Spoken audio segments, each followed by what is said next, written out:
This is gonna take Cracker Jack timing, Wang. Total concentration. You ready, Jack? I was born ready. That was actually. You interrupted. Are you Fatal J? Are you? That's what I'm about to why say. Why are you interrupting my intro? Excuse me, sir. Someone has to be the fatalist of Jays. Oh my goodness. Sorry for the sound warning to those of you again. Welcome back to Thinking Critical. This is Wes. Now we're supposed to be doing a debate about the Snyder Cut. Skipntosh and yours truly versus Jimmy from Comic Quirks and Fatal J. But it turns out Fatal J is a Fatal D, as in Diva, and he couldn't make it here today. So hopefully we can do it tomorrow. If we can't do it tomorrow, the Snyder Cut comes out this week, and we might not ever get to have this tag team debate. But today we do have some news to talk about. Brian Michael Bendis and Alex Maleev are going to do their follow-up to Event Leviathan. Obviously, it started out with Leviathan Rising, 180-page special, whatever.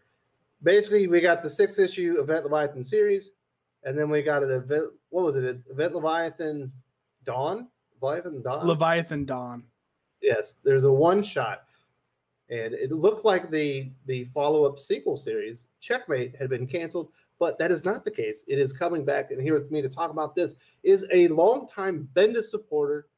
We love him here anyway. It's the comic book teddy bear, Jimmy from Comic Quirks. How you doing? I'm doing good, man. I'm happy to be talking about Bendis any day of the week. I love Bendis. It's nice to have a different POV that actually supports Brian Michael Bendis and his work at DC Comics. I personally can't bring myself to do it. And then also with us is a longtime collaborator of the channel, supposed to be my tag team partner as we took down a couple jabrones right here on the channel. Skipntosh, how you doing? I'm fantastic. I am also a Bendis supporter. Okay, I buy Bendis's books. It's just that most of the time I can't end up fit. I do read. I can't finish them, so I mail them to Jimmy. You need to go to sleep. You read a Bendis book, and about 10 pages in, after reading all the dialogue, you go to sleep. That's why I keep them under my pillow. So I am a Bendis supporter, but not a Bendis lover. Yeah. So the sales for Event Leviathan, for a series that was spinning out of Superman Action Comics, that was headlined by Batman and some of the other more well-known characters as far as street-level detective-type characters within DC Universe, were not all that good. I believe issue 1 shipped about 75,000 issues. By issue 4, it had bottomed out at about 35. And then at issue 6, I think it had rebounded to about 42. So the sales for a Batman, Superman-led event book with Brian Michael Bendis, their big A-list hire at the time, were pretty disappointing, I think, in the overall scheme of things. I personally was not a big fan of Event Leviathan. It felt like the first 3 issues were basically them recapping what happened in the 100-page special, and the pacing was just all off. Now, Jimmy, obviously you liked Event Leviathan more than I did. I liked it quite a bit until the ending. I thought the ending was a little bit... You didn't think Mark Shaw was the big reveal that Bendis had promised? Yes. The problem... Yeah, God, yeah. Because it was supposed to be like this whodunit sort of thing to... You can find all the clues leading up to it would be Mark Shaw. There was not one clue that it was Mark Shaw in that whole thing. But the journey to get there. Damian Wayne figured out that it was a person that had been a Manhunter in the past. Okay, yeah. I'll give you that. Yes, but am I defending Bendis? What? Yeah, yes, but like everything else in the book, there was nothing leading up to it. But I also found the journey of it quite more fun. And that's the thing about Bendis books quite a bit. The journey to get to the end is a lot more fun than probably the ending. But even then, a lot of his endings have been pretty solid. Also, and it wasn't, you said it was a Batman, Superman led book. It really wasn't. It was a Batman, Lois Lane led book. And Superman didn't come into the issue 5. It was spinning out of the pages of Action Comics Superman. Yes, and so that's it was supposed to be a Superman-related event book, headlined by Batman. Technically, it was, but he didn't show up till like issue 5. Well, it was a good thing because Alex Maleev, who's a terrific artist, I think he's a wonderful artist on street-level characters and those types of stories. anytime you bring a character in with any type of superpower, for the most part, it doesn't look that right with Alex Maleev, and I don't think he did a good job illustrating Superman and what he represents in the DC universe. That being said, I personally wish that this was not coming out. I wish it was Brian Michael Bendis, Alex Maleev on a Green Arrow book, something that fits both of their strengths and a character that is supremely underutilized right now in the DC Comics universe. Yeah, I've been saying they should be on a Green Arrow book since he went to Marvel. I mean, since he went to DC. And the reason it's coming out now is because they already paid him to do it, and they already paid everyone else working on the book to do it. So might as well just put it out there and just recoup some of the money you paid for it. And we know that before he became non-exclusive to DC Comics, he did have a very nice contract. So he was compensated very well for the pages that he wrote for this. It's no longer Event Leviathan Checkmate. It is just Checkmate. They've taken the Event Leviathan out. I think that's probably a good move. I don't think a lot of people have a lot of fond memories, unlike Jimmy here obviously does, about that event series. So I think it's probably smart to just take that out. I don't think that's a selling point. But they did have it, and they certainly spent a lot of money to produce it, so it was going to have to come out at some point. Now, Skip, I know you read Event Leviathan or portions of it, Leviathan Dawn. Were you in agreement with Jimmy, or were you in agreement with me that the pacing might have been a little off? I'm in agreement that the pacing was off. I'm a little split down the middle, right down the middle between you two. I remember being kind of enticed to continue to follow along while also simultaneously feeling like this is moving at a snail's pace, and we're not really finding out a lot of information. We've had a discussion before, and I've gone on record saying I feel like Bendis has really ends up having really cool and interesting ideas, and I think that's how he hooks the editors and different things with what he presents and brings to the table. But then the things fall apart within the execution. The end result and the thing that we end up spending our money on and then reading. And Leviathan Dawn was consistent with that and with majority of what Bendis had been known for over the last, I'd say probably 4 years or so, last 3 or 4 years. So the pacing just wasn't there. And then once you get to the end, it ends up being like, okay, we did go on a journey, like Jimmy said, and there was some interesting things about the journey, but we get to the journey just to find out that there wasn't really a destination. It was just another, like, hey, there's another journey that we're going to go. I feel it's a little bit like how J.J. Abrams, like there's a thing which makes us have to go to the thing to go find the thing to get to the thing because there's a thing. Oh, guess what? There's no more things. It's the end now. So, it was interesting. So the big reveal is the identity of Leviathan. But they don't really ever tell you his motivations, what they're doing. Why did they take out all of these intelligence agencies within the DC universe? Now, we do have some details on Checkmate. Not a whole lot. We got a couple of covers, and we do have a bit of a description. We're going to get a new character. This is what this is what I believe Brian Michael Bendis had to say on Twitter. Exclusive Checkmate coming this June from DC with interiors by Eisner Award winner Alex Maleev. The Superspies of the DC Universe have a new leader in the form of the mysterious Mr. King. Their mission, take down Leviathan. Okay? Guest starring Superman, Talia, Robin, and a cast of thousands. Oh my goodness. Introducing a brand new underworld assassin only known as, so apparently the big reveal of who this underground assassin and his name is one of the mysteries heading into Checkmate. And we are going to get a new leader of the Super Spy organization, Mr. King. How is he going to be in charge of Batman and Lois Lane and all these established characters? I think that will be interesting. One of the big weaknesses I personally find with Bendis as a creator, whenever he creates something new, he never lets it organically happen. He doesn't introduce the character, let them interact with the rest of the universe, and then grow them. He likes to introduce them, and then everybody in the story will tell you how important that character is. And I imagine they'll be doing the same thing with Mr. King. Tell me I'm wrong, Jimmy. I can't. Exactly. He doesn't like to do organic stuff. That's kind with of this annoying. pacing being so snail's pace, you'd think he would have plenty of time to work up the character interactions, but he normally, once the character gets in there, they are front and center. Yeah, that's true. I mean, look at Naomi. But also, like, this is weird because Bendis, when he was brought in to do this Leviathan story, Didio basically said, we have too many organizations and stuff like that. I want you to figure out a way to get rid of them. And he got rid of them. Now he's adding more. It just seems like he's just not doing what he promised in the beginning.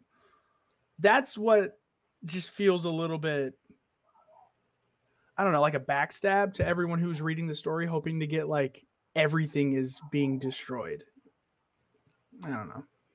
All right, Skip, you had a finger up.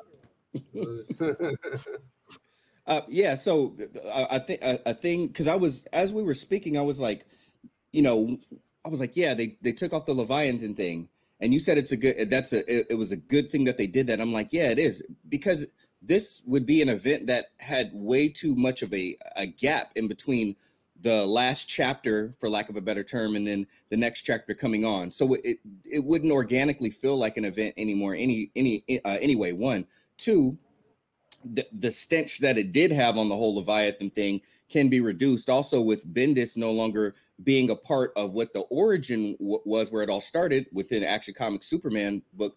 Okay, cool. Another reason to disconnect them from it. They did also, I will say this, they ended it obviously on the new Checkmate kind of coming together and being arranged. So on a plus side, in an organic way, that is a positive. So that is even more of a sensible reason to do it.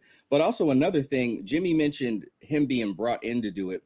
I can see Didio going to him and saying, hey, I want to do this. And also Bendis already having an idea of his mind and then bringing it to the table, and then they work together. But one of the biggest things in between the last chapter that we got now is Didio is no longer a part of DC. So where Didio's, what he wanted Bendis to do within creating the story, his agenda, got taken care of. But what is Bendis what is he known for, especially on the creator side of things? And what does he always fish for?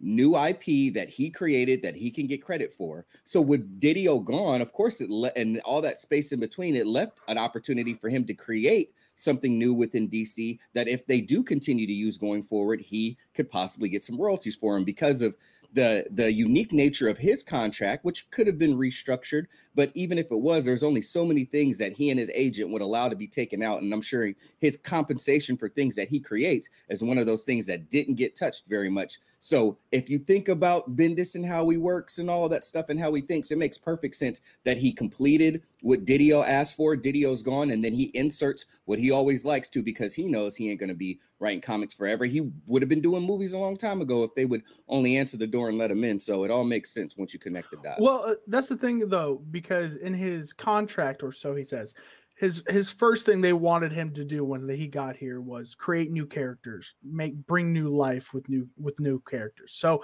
I'm okay with him creating new characters. Just when your whole point of this story was to destroy all the secret organizations and like the DEO and stuff like that, and then you go ahead and just go, okay, here's one more though. It just feels like a backstab to the story. But that's what I'm saying. That was Didio's intention, to destroy the organizations, and right, Bendis did that, and then Didio left, and then Bendis did what he said he wanted to do and what they asked him to. He made a new one after it's gone. So I agree with you. Like, it does seem off, but he can create new characters for the story, for the sake of the story. That'd be okay. But when your whole premise of a story is to just get rid of all these secret organizations, and then you go ahead and make a new one, that's what I have a problem. That was Didio's. That's well within the history of comic books. Where they're like, we need to take out this character because there's too many Flash characters. They kill them off. They replace it with 2 new Flash characters, and then people still want the original. And then they bring that one. And so instead of having 1 too many Flash characters, you have 3 too many Flash characters. That is essentially what what comic books have done historically. Now, Jimmy, I do want to bring up this point. Obviously, in between the time that we had Leviathan Rising, Event Leviathan, and then we had the Leviathan Dawn special, there's been a tremendous amount of change at DC Comics. We now are in the age of Infinite Frontier, certainly a different path as far as the future of DC Comics. We are sitting in the Omniverse. There's somewhere in there is a linear verse, and I believe there's also an Earth Omega and maybe an Earth Elseworld. Not sure where all this is happening. What are your expectations for Checkmate moving forward? Is this going to be like, if continuity still exists, is this going to be an in-continuity story, or is this just an Elseworld story from here on out? I have a feeling this is going to be in continuity because Bendis hates doing anything that's outside of continuity that isn't his own IP, for Jinx World at least. And he also was on record of saying if anything's like Black Label or not continuity, it doesn't matter. So why would he do it? So I have a feeling it's going to be in continuity, but it's only going to be a one shot because But I don't think it's going to affect anything. Is my point. I don't think there will be any effects outside of this story. I don't think so either, because they already have like their mindset on where they're going now for the future. There's a writer on Batman. There's a writer on Superman. There's a main writer on all these things. He's doing Justice League. Certainly does not fit in with this Leviathan thing where he could maybe tinker with things and tie them together. So it's an interesting place that Brian Michael Bendis has found himself. Plus, this was likely completed like a year ago, or maybe a little bit less when it was initially announced. Right. So it's kind of just been sitting there. It'll be interesting to see how it's received. Jimmy, just thinking about what we know about Checkmate, which isn't a lot, we're going to get a new head of the Superspies in DC Comics. We're going to get a new assassin of the Otherworld. We know who the Manhunter is as far as Leviathan himself. What are you expecting out of Checkmate? What is it going to be? Is this going to be a new mystery story? Are we actually going to find out some information about why they needed to wipe out all these agencies? How powerful is Leviathan? What do you think we're going to get? I think we'll get a resolution to the whole Leviathan story, but I don't think we'll get a resolution to why it happened in the first place. Yeah.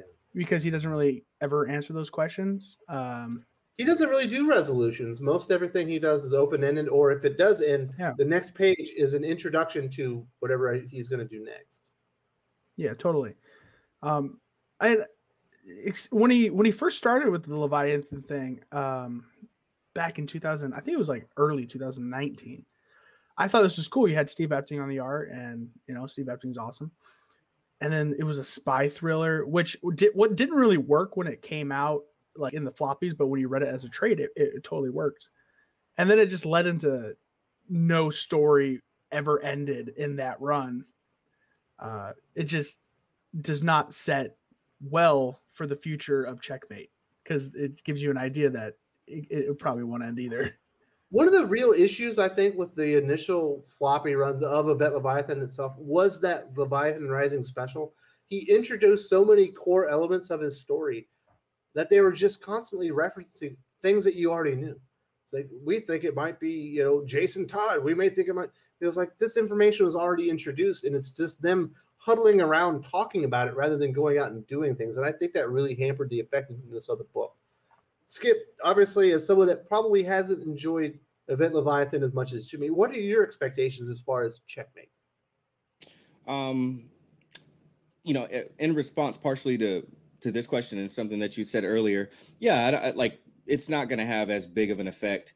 In a way, I'm happy about that. The things that tend to obviously have the biggest effect, lasting effects within DC and Marvel usually too, are things that happen at the, superhero, more cosmic level. Street level things kind of stay at the street level with the effects that they end up having. So it won't affect things very much. Being that Bendis isn't one for codas, like y'all talked about, that also is not going to leave a lasting, impression.